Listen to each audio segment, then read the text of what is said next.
War is a nightmare. War is awful. It is indifferent and devastating and evil. War is hell. But war is also an incredible teacher, a brutal teacher. And it teaches you lessons that you will not forget. In war, you are forced to see humanity at its absolute worst. And you are also blessed to see humanity in its most glorious moments. War teaches you about sorrow and loss and pain. And it teaches you about the preciousness and the fragility of human life. And in that fragility, war teaches you about death.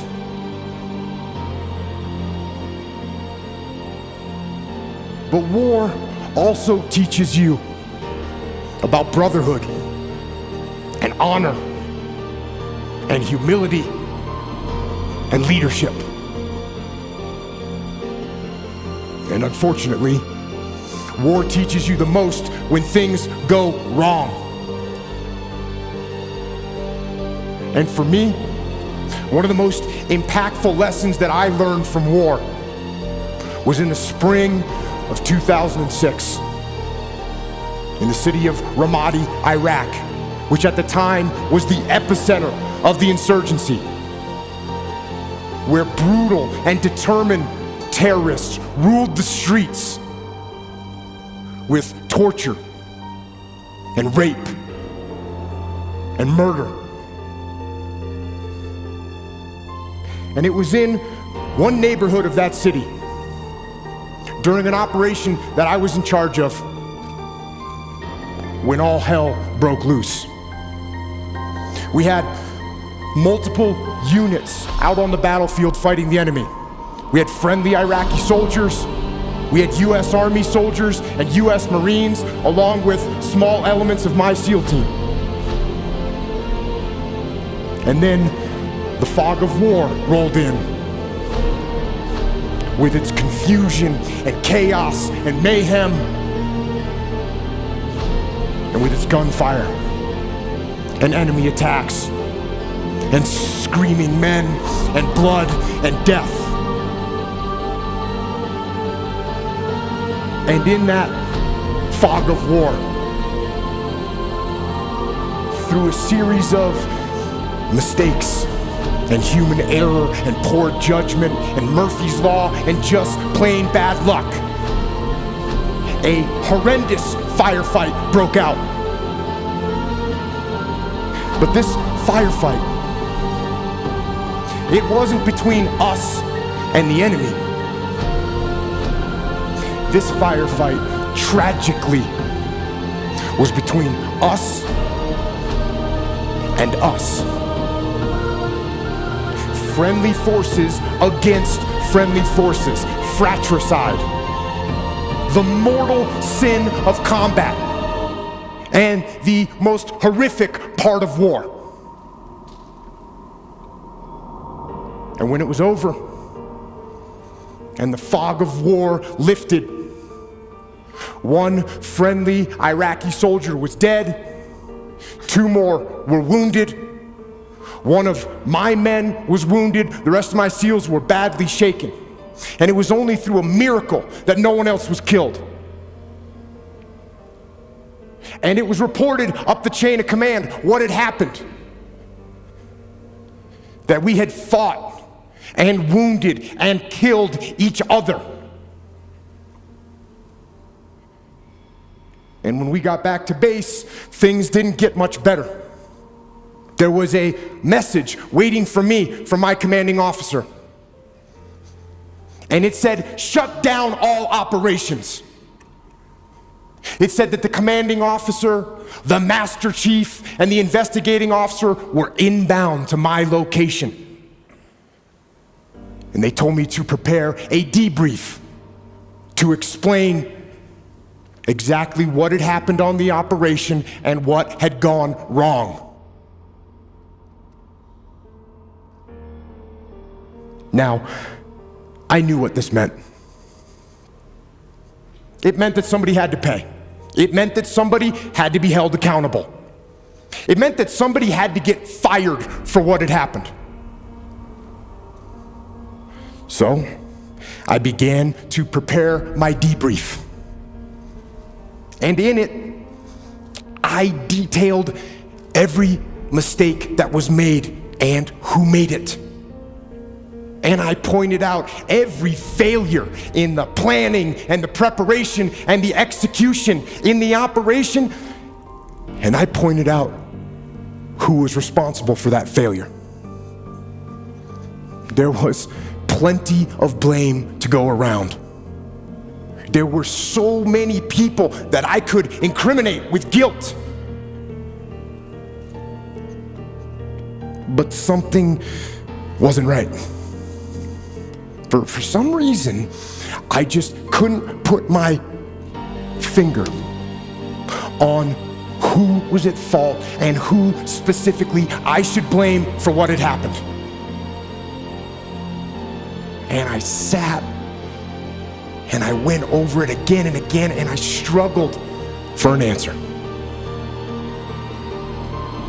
And then, when I was about 10 minutes from starting the debrief, that answer came, and it hit me like a slap in the face.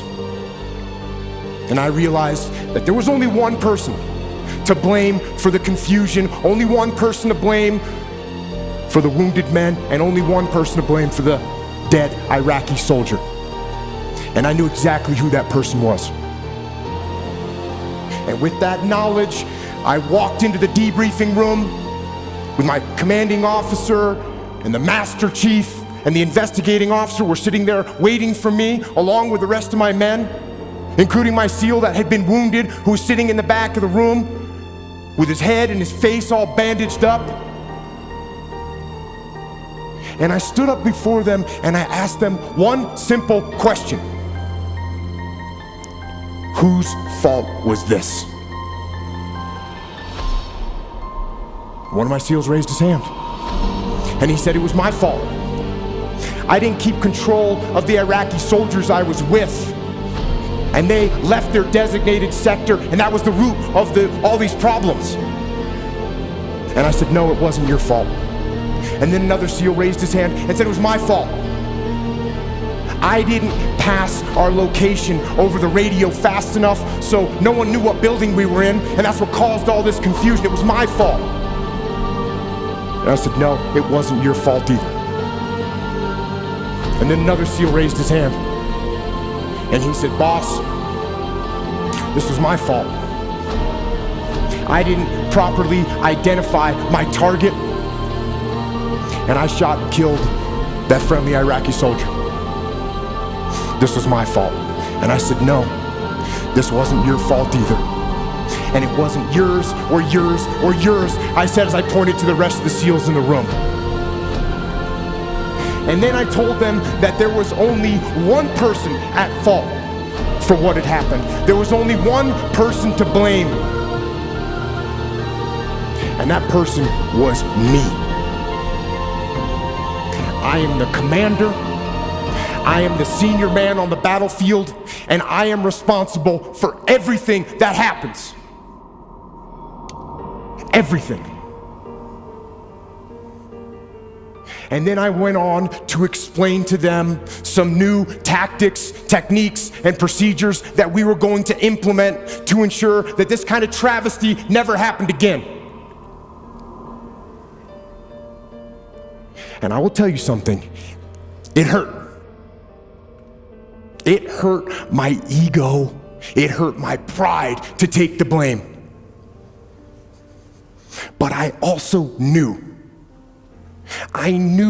that to maintain my integrity as a leader And as a man, I had to take responsibility. And in order to do that, I had to control my ego so that my ego did not control me. And you know what? I didn't get fired. In fact, my commanding officer, who had expected excuses and finger pointing, when I took responsibility, when I took ownership, he now trusted me even more.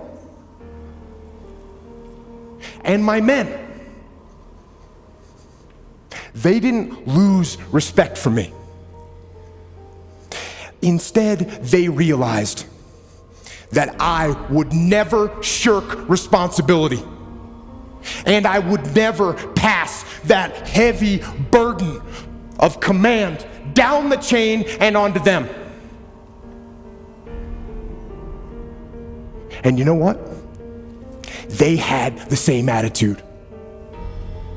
Unlike a team where no one takes ownership of the problems and therefore the problems never get solved, with us, everyone took ownership of their mistakes. Everyone took ownership of the problems. And when a team takes ownership of its problems, the problems get solved. And that is true on the battlefield, it is true in business, and it is true in life. So I say, take ownership. Take extreme ownership. Don't make excuses. Don't blame any other person or any other thing. Get control of your ego. Don't hide your delicate pride from the truth. Take ownership of everything in your world, the good and the bad. Take ownership of your mistakes, take ownership of your shortfalls, take ownership of your problems, and then take ownership of the solutions that will get those problems solved. Take ownership of your mission. Take ownership of your job, of your team, of your future, and take ownership of your life. And lead.